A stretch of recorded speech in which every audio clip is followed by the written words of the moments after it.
मित्रहो, गेल्या आठवड्याभरापासून सूत्रांची माहिती म्हणजे बच्चूभाऊ कडू हे शिंदे सेनेच्या शिवसेनेत प्रहार विलीन करून प्रवेश करतील आणि ते आमदारकीसाठी.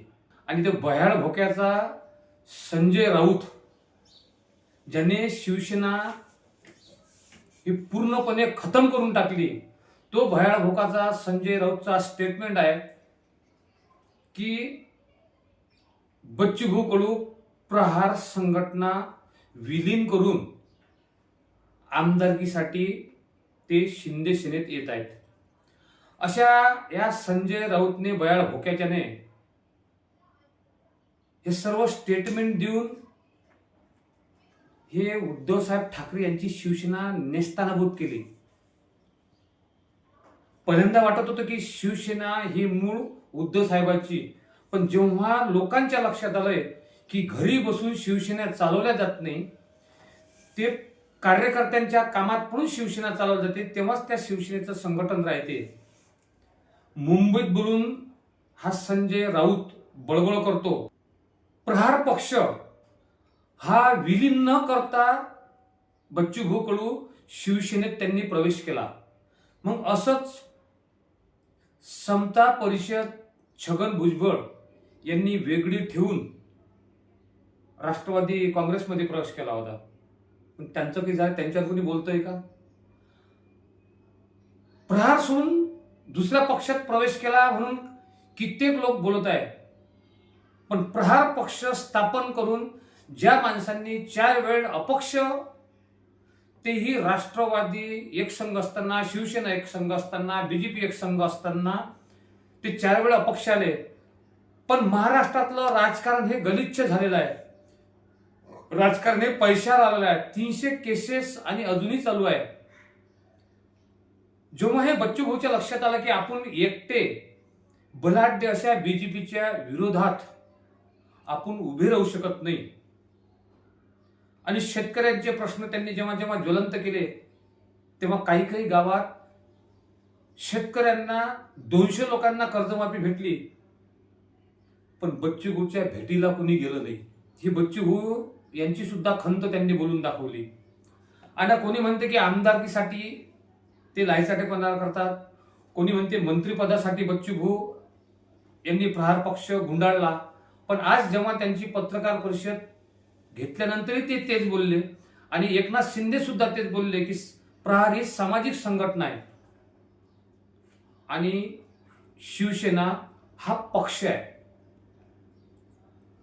मग जे लोक बोलतात त्यांच्या पोटात पोटगुळ यायला लागलं. त्यांना माहित आहे की बच्चू कडू हा एकटा असताना जर एवढं रणकंद महाराष्ट्रात माजवू शकतोय, आणि त्यांना शिंदे साहेबाच्या पक्षाची जर साथ मिळाली तर येणाऱ्या काळात किती लोकांचे राजकारणाचा सत्यानाश होईल.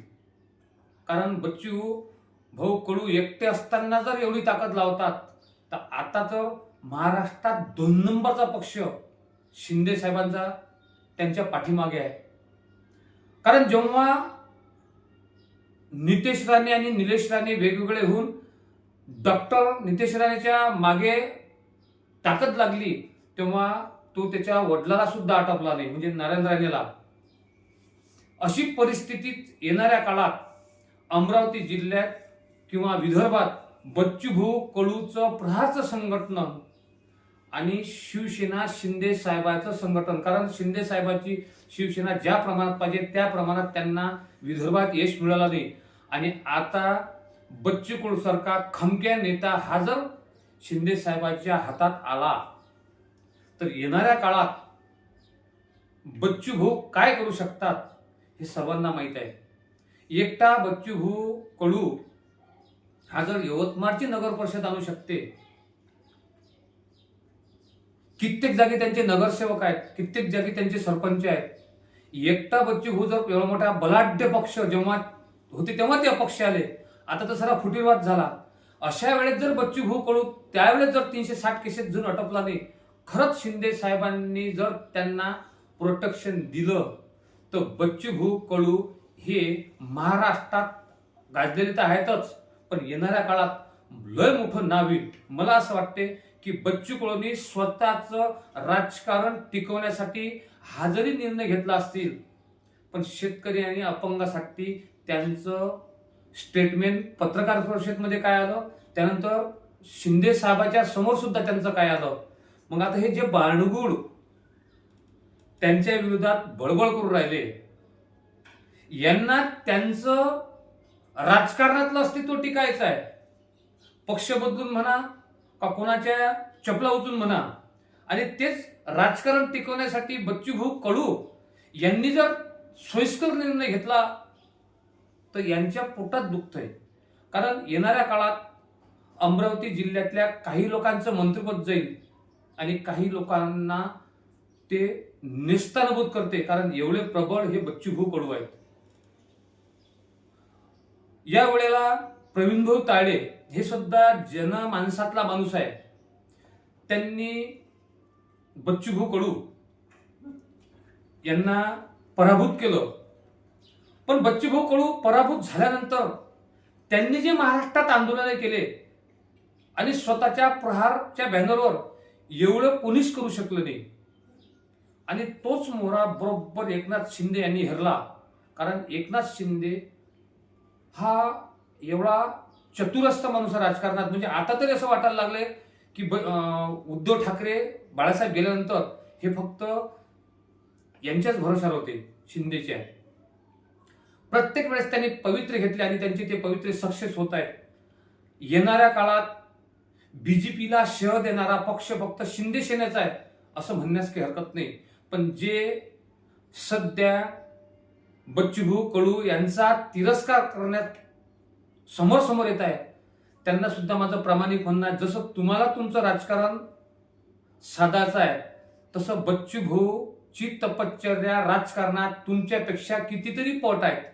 वराच्या 13व्या वर्षी त्यांनी गावातील तमाशा हाकलला, बैरामच्या यात्रेतील त्यांनी तमाशा हाकलला, आणि आंदोलन करताना एकट्या स्वतःच्या भरोशावर ते करत आले. त्यांना कोणी पाठीराखू नको. पण आज जर शिवसेना महाराष्ट्रातला 2 नंबरचा पक्ष त्यांच्या मागे जर उभा राहत असेल तर येणाऱ्या काळात बच्चूभाऊ काय चीज आहे हे पूर्ण महाराष्ट्राला माहीत होईल. म्हणून मी संजय राऊत सारख्या बिंडोक माणसाला सुद्धा सांगू इच्छितो की तू सत्यानाश शिवसेनेचा केला, पण तू आता बाकीच्यावर बोलू नको. तू मर्यादित हीन बुद्धीचा माणूस आहे. त्यावेळेस जर एकनाथ शिंदेला वीज गेल्यानंतर अडवलं असतं तर आज परिस्थिती उद्धव साहेबांवर ही तू आणून टाकलेली आहे असं म्हणण्यास काही हरकत नाही.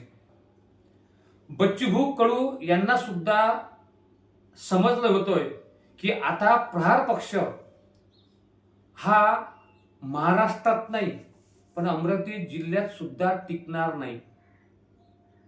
कारण जेव्हा सत्ता नसते, जेव्हा माणूस आमदार नसते, तेव्हा आपल्या इकडले लोक जे असतात किंवा कार्यकर्ते असतात ते सैरभैर होतात, ते सत्तेच्या सोबत जातात. मग ते सत्तेच्या सोबत गेलेल्या कार्यकर्त्यानंतर बच्चूभाऊ संपणार किंवा त्यांची ताकद कमी होणार. तर मग बच्चूभाऊ हा निर्णय जो घेतला हा योग्य घेतला. राजकीय निर्णय घेताना बच्चूभाऊ चाणाक्ष आहेत असं म्हणण्यास काही हरकत नाही. गंधा कापा युट्यूब चॅनल प्रस्तुत करता गणेश सागरे, कॅमेरामॅन जगदीश बर्डेसह असेच व्हिडिओ पाहण्याकरता पाहत राहा गंधा कापा युट्यूब चॅनल प्रस्तुत करता गणेश सागरे.